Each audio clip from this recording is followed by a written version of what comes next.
about my love. Wasn't it enough? Just let me know so I Now can this hold is the ESPN game of the week. We will be live an hour before this. Me and Sora for sure, depending on fishing with the Wi-Fi. Yeah, he should be good by then, unless something just catastrophic happens. Man, he was supposed to have it like last Friday, but here we are. So go ahead, Hayden. Go ahead, give your pick on Alabama's. If you remember my predictions, I said Texas would win. I'm changing that to Alabama based off of week 1. What I saw with Rice from Texas worried me. Before the season, Hunter and all of them, they got me on the hype train with Texas. I was like, you bring up good points. I like what I've seen there.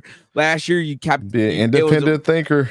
I was when I made the final decision. I just wanted to hear from their perspective. Sure. Man, stop it. I'm kidding. But what I saw with Texas struggling, I am not sold on. And Alabama came out and took care of business when people were questioning the quarterback room. They're like, what question? We're fine. And I do like Alabama's run game as well here, and I think that's going to help Alabama out as well. So I got Bama here. And Bama by 3. Bama by 3. That covers the spread. Let me pull up Speedy up here. So Texas offensive line did look suspect against Rice. Shout out to my boy JT Daniels trying to do everything he can out there, but I know he threw a couple interceptions in that game. But it is Rice, man. Every time. Hey, shout out to Casey Thompson. He actually looked good for FAU though. I think he threw like 5 touchdowns. I believe so. But anyways, they only won 37-10. You would think that score would be higher, as much people were ranking and hyping up Texas like we were. They had the 9th ranked defense, but there was no standout player. As a unit, they looked good. They only allowed 176 yards. The one thing that concerned me was Quinn Ewers had a 63.3% completion percentage to play against somebody like Rice, which was a little weird, right? Suspect. All together, they did have a pretty good collective run game, 4.1 yards a carry, 158 yards, and a touchdown. But here's the thing about Alabama. Alabama beat Middle Tennessee State, who beat Miami last year, and they beat them 56-7, right? Yeah. Jalen Milroe had 5 total touchdowns, including 2 on the ground. Mm-hmm. Jermaine Burton might be their best wide receiver still. He had about 20.7 yards a catch. But Bama's looks like their team is going to be running back by committee. There hasn't been a standout really on their team that I could really scope out when I rewatched the game. McClellan and Williams pretty much only had a 3-yard difference. But let me tell you one player that's going to be the absolute standout on that defense that I can already see, and he's just a freshman. Caleb Downs, maybe filling in where Brian Branch left off. He led the team in tackles with 8, and he was flying all over the field. That kid's going to be really, really good. Bama's defense had 7 tackles for loss against what?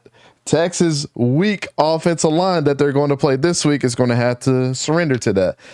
But both teams did not have a 1,000-yard rusher or receiver last week. But I think that this is a close game. Huh? You mean 100? Yeah, they didn't have 100. You said 1,000. Sorry. Yeah, I was like, wait, week 1 already? What? Yeah. So both their teams didn't have a 1,000-yard rusher or a 100-yard rusher. My goodness. But I think Bama's defense reigns supreme in this game. Mm-hmm. I think that they take that offensive line and they crunch them up more than they did last year.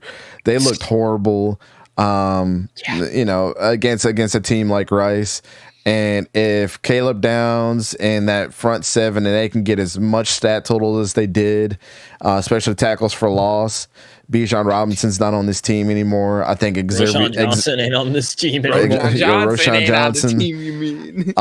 Xavier Worthy's going to have a tough time through the air. So I think that the standout player through this game, and even he's going to have some issues if Caleb Downs is on him, is Jatavian Sanders at tight end. But we'll see what happens, man. Bama's defense is back, and they're for real, and they're young, and they're hungry, and they do not want to happen what happened last year. Yep. Give me Alabama all day to come win this game in a close one. I think this is like a 10-point game. Sorry, join the sweep. Join the sweep of the panel, people. Well, Because I know Aiden. Tony already. Do it. Can't wait to tell you, but yeah, no, I'm joining the sweep. After looking at that O line for Texas, man, Okay. with how much they struggled against Rice. Great, they only allowed like 2 sacks, but so the amount of pressures that it took on Texas, just that's concerning against Rice. Now you're going up a team against Alabama and Dante. I know you had mentioned Caleb Downs. I wanted to mention Deontay Lawson. He was second in the team with tackles, a sophomore who got his first ever start against Middle They got Tennessee. a young team. Yeah, it's a very young team, and he even had a sack. He had 7 tackles and 1 sack. Again, first start, sophomore linebacker, and which makes a good point.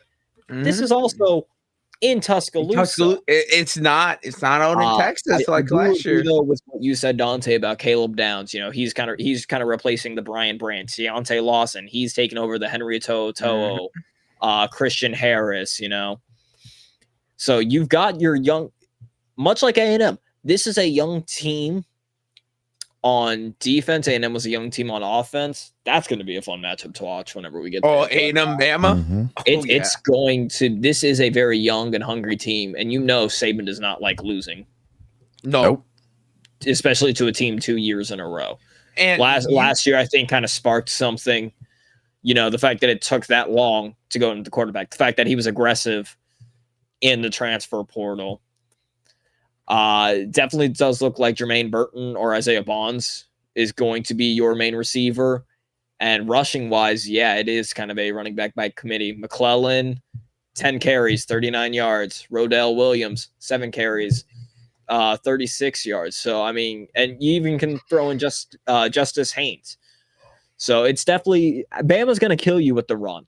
It's going to be a long, methodical drive. They are going to absolutely destroy you with the run. And looking at Texas, I mean, their best receiver, Xavier Worthy, he had 7 receptions, 90 yards, which is good, but that's not really something that you want to see from your best receiver. And he's going to be facing a top corner in the nation in Kool-Aid. And he's, still also Kool-Aid's has all right. I wouldn't say top, but like, he can still have, he still kind of has a case of the fumblies.